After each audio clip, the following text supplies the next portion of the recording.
السلام علیکم ورحمۃ اللہ وبرکاتہ حامدا ونصلی اما بعد قال اللہ جل وعلا فی کتابہ المجید والفرقان الحمید اعوذ باللہ من الشیطان الرجیم بسم اللہ الرحمن الرحیم یا ایہا الذین آمنوا کتب علیکم الصیام کما کتب علی الذین من قبلکم لعلکم تتقون۔ محترم ناظرین، اللہ رب العالمین کا بے پناہ فضل و کرم ہے کہ اللہ تعالیٰ نے ہم اور آپ کو اس ماہ مبارک کے اندر نیک کام انجام دینے کی توفیق عطا فرمائی ہے، اور یہ بابرکت مہینہ ہم اور آپ پر سایہ فگن فرمایا ہے۔ محترم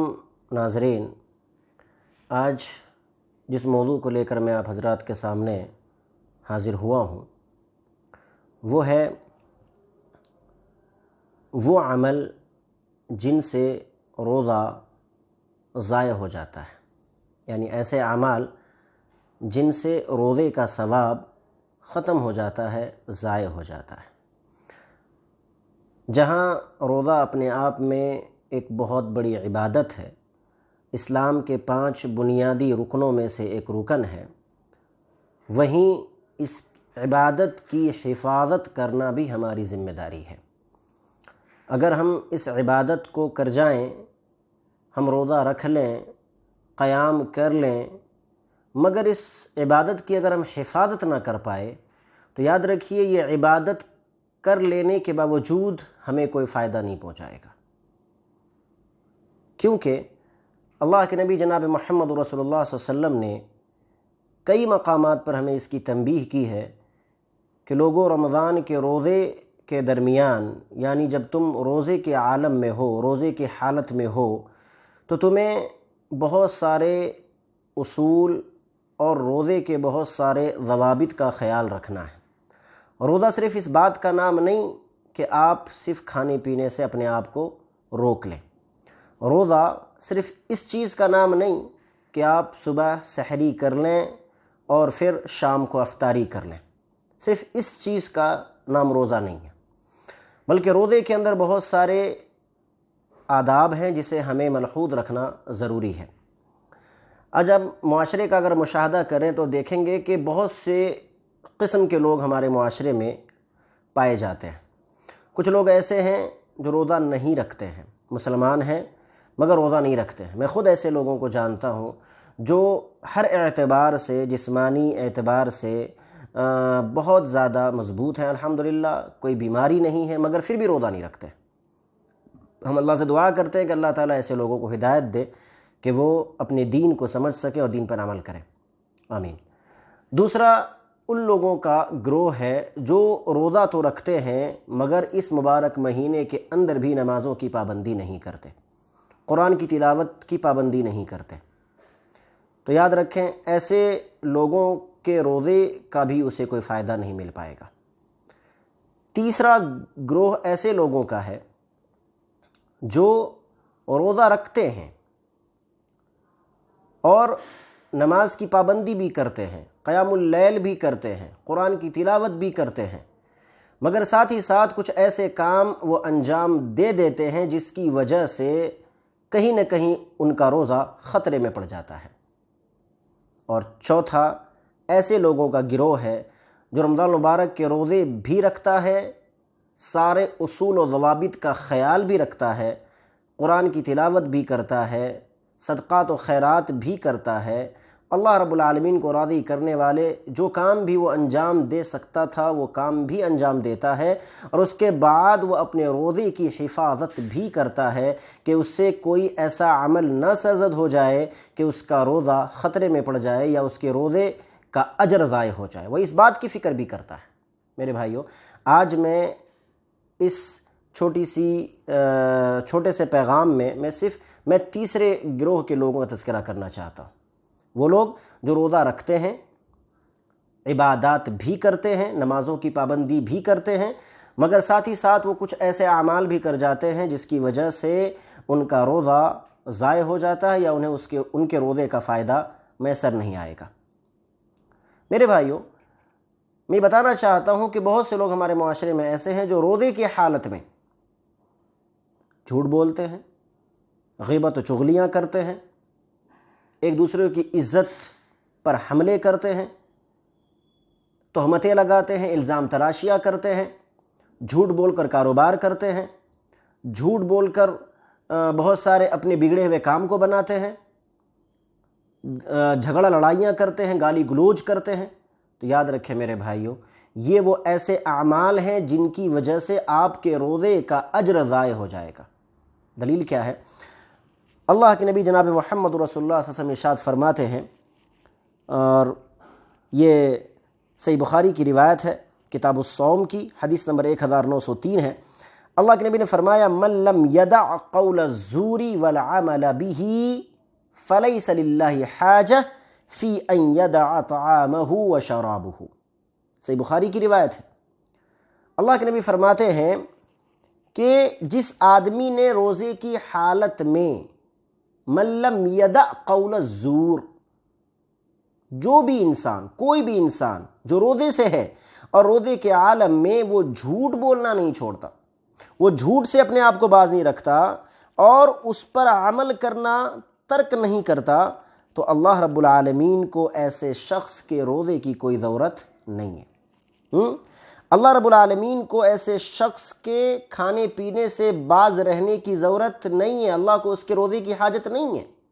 اب بتائیں، اس حدیث کا واضح مفہوم یہ ہوا کہ اگر کوئی انسان اپنے آپ کو جھوٹ سے نہیں روک پاتا تو اللہ رب العالمین کو ایسے شخص کی روزے کی ضرورت نہیں، یعنی اللہ کے یہاں روزہ قبول نہیں ہوگا میرے بھائی اور دوستو۔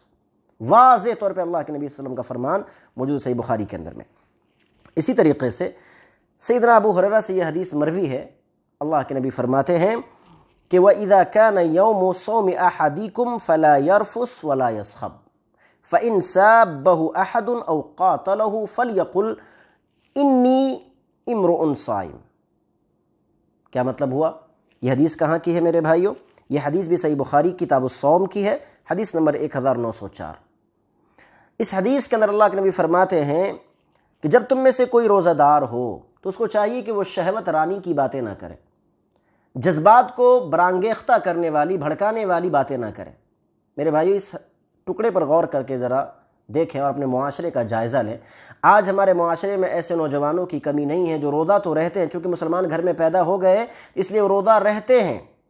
اور روزہ رکھنے کو اپنی شان بھی سمجھتے ہیں۔ ہر مسلمان کو اپنی شان سمجھنی چاہیے، اچھی بات ہے، مگر یہ شان اس وقت ہے جب روزے کو روزے کی طریقے سے رکھا جائے، اس کے تمام اصول و ضوابط کو، اس کے تمام شروط کو ملحوظ خاطر رکھا جائے۔ اگر آپ ان چیزوں کو ملحوظ خاطر نہیں رکھتے ہیں تو پھر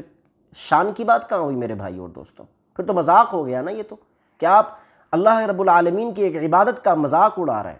کس انداز سے ایک انسان روزہ رکھتا ہے، سحری کرتا ہے، اپنے روزہ بھی رہتا ہے۔ بہت سے لوگ تو ایسے ہیں جو سحری کھا کر سو جاتے، فجر کی نماز تک نہیں پڑھتے، اور کچھ لوگ پڑھ لیتے ہیں، پڑھنے کے بعد وہ پھر سو جاتے ہیں، ان کی صبح بالکل ظہر کے وقت میں ہوتی ہے۔ اگر ظہر پڑھ بھی لیے اللہ کی توفیق سے تو بڑی اچھی بات ہے، مگر اس کے بعد وہ دوستوں کی محفلوں میں جا کے بیٹھ جاتے ہیں۔ دوستوں کی محفلوں میں جا کر بیٹھ کر پھر ان کی گفتگو اس انداز سے شروع ہوتی ہے کہ انہیں اس بات کا ذرہ برابر احساس نہیں ہوتا کہ یہ عام مہینہ نہیں، یہ بڑی برکتوں کا مہینہ ہے، اس مہینے میں ہم ایسی باتیں کیسے کرتے ہیں، جذبات کو بھڑکانے والی باتیں، شہوانی باتیں، جذبات کو برانگیختہ کرنے والی باتیں، ایسی باتیں ان کی محفلوں کے اندر بالکل زور و شور سے کی جا رہی ہوتی ہیں، اور انہیں ذرا برابر اس بات کا احساس نہیں ہوتا کہ میں روزے سے ہوں۔ اسی طرح میرے بھائیوں، ولا یسخب فلا یرفث ولا یسخب، شہوانی باتیں نہیں کرنا، اور ولا یسخب، اور شور و غوغا نہیں کرنا، بے جا جو ہے واویلا نہیں مچانا، شور نہیں کرنا، بالکل سکون کے ساتھ آپ رہیں، آپ ظاہر کریں کہ واقعی آپ روزے سے ہیں، سکون و اطمینان آپ کے اوپر ظاہر ہو، جھلکے آپ سے۔ اسی طریقے سے اللہ نے فرمایا فَإِن سَابَّهُ أَحَدٌ أَوْ قَاتَلَهُ فَلْيَقُلْ إِنِّي امْرُؤٌ صَائِمٌ۔ اور اگر روزے کے عالم میں اگر آپ سے کوئی جھگڑنے کے لیے آئے، کوئی آپ سے گالی گلوچ کرے، کوئی آپ کو چھیڑے، کوئی آپ کو اکسانے کی کوشش کرے، کوئی آپ سے جھگڑنے کی کوشش کرے، تو اللہ کے نبی کہتے ہیں کہ اگر وہ گالی دے تو اس کے گالی کا جواب گالی سے مت دو، اگر وہ جھگڑا کرے تو اس کے جھگڑنے کا جواب اس کے ساتھ الجھ کر مت دو، جھگڑا کر کے مت دو، بلکہ اسے بڑے ہی نرم لہجے میں یہ بات کہہ دو، فَلْيَقُلْ إِنِّي امْرُؤٌ صَائِمٌ، کہ اے انسان، اے مجھ سے جھگڑنے والے، مجھ سے گالی گلوچ کرنے والے انسان، میں تیرے گالی کا جواب نہیں دے سکتا، میں تیرے جھگڑے کا جواب جھگڑے سے نہیں دے سکتا، کیوں کہ میں روزے سے ہوں، میں روزے دار ہوں، اور روزے کے عالم میں میرے نبی کا یہ فرمان ہے، میرے نبی کا یہ حکم ہے کہ جب تم روزے سے ہو تو تم کسی کو گالی مت دو، تم کسی سے جھگڑا نہ کرو۔ حالانکہ یہ کام تو اور دنوں کے اندر بھی منع ہے، نہیں کرنا چاہیے، اس کا مطلب یہ نہیں کہ عام دنوں میں اجازت ہے، نہیں، وہاں بھی منع ہے، مگر روزے کے عالم میں، رمضان کے مہینے میں خصوصی طور پہ ہمیں اس کا اہتمام کرنا چاہیے کہ اگر کوئی ہم سے لڑنے کے لیے آتا ہے، جھگڑنے کے لیے آتا ہے، تو ہمیں لڑنا اور جھگڑنا نہیں چاہیے۔ میرے بھائی اور دوستو، یاد رکھیں کہ اللہ کے نبی صلی اللہ علیہ وسلم نے بڑی پیاری بات ارشاد فرمائی تھی کہ اذا جاء رمضان فتحت ابواب الجنہ وغلقت ابواب النار وصفدت الشیاطین۔ متفق علیہ روایت ہے کہ جب رمضان کا مہینہ آتا ہے تو اللہ تعالیٰ جنت کے دروازوں کو کھول دیتا ہے، جہنم کے دروازے بند کر دیتا ہے، اور سرکش شیاطین قید کر دیے جاتے ہیں۔ بلا شبہ جو سرکش شیاطین جکڑ دیے جاتے ہیں، مگر جو ہمارا نفس ہے نا، وہ ہمارے ساتھ ہی ہوتا ہے، وہ ہمیں اچھائی یا برائی پہ ابھارتا رہتا ہے۔ تو اب ہماری ذمہ داری ہے، ہمارا فہم وہاں پر ہمیں بروئے کار لانا چاہیے، اس کا استعمال کرنا چاہیے کہ ہم کیا کریں اس مہینے میں، کیا شیطان کی بات کو مانیں، ہمارا نفس جو ہمیں غلط چیزوں پہ ابھار رہا ہے، غیبت پہ، چغلی پہ، جھوٹ پہ، یا شہوت رانی کی گفتگو پہ، کیا ہمیں واقعی اپنے جذبات کی اس بات کو مان لینا چاہیے اور اس مان کر اپنے روزے کو خراب کر لینا چاہیے، یا یہ کہ ہمیں اچھی چیزوں کی طرف جانا چاہیے۔ میرے بھائیو، سورہ نازعات میں اللہ رب العالمین نے آیت نمبر 40 اور 41 میں ارشاد فرمایا، وَأَمَّا مَنْ خَافَ مَقَامَ رَبِّهِ وَنَهَى النَّفْسَ عَنِ الْهَوَىٰ فَإِنَّ الْجَنَّةَ هِيَ الْمَأْوَىٰ۔ بے شک وہ شخص جو اپنے آپ کو اللہ رب العالمین کے سامنے کھڑا ہونے سے ڈرتا ہے، یعنی اس بات سے ڈرتا ہے کہ ہمیں کل اللہ رب العالمین کے سامنے کھڑا ہونا ہے، اور اپنے نفس کو خواہشات سے بچاتا ہے، ہوا، نفسانی خواہشات سے اپنے آپ کو بچا کے رکھتا ہے، تو فَإِنَّ الْجَنَّةَ هِيَ الْمَأْوَىٰ، اس کا ٹھکانہ جنت ہوگا۔ تو میرے بھائی اور دوستو، یہ بڑا ہی مبارک مہینہ ہے، یہ بڑا ہی مبارک جو ہے ایام ہمارے اوپر سایہ فگن ہے۔ ہم اس کی قدر و قیمت کو سمجھیں اور اپنی عبادتوں کو ہم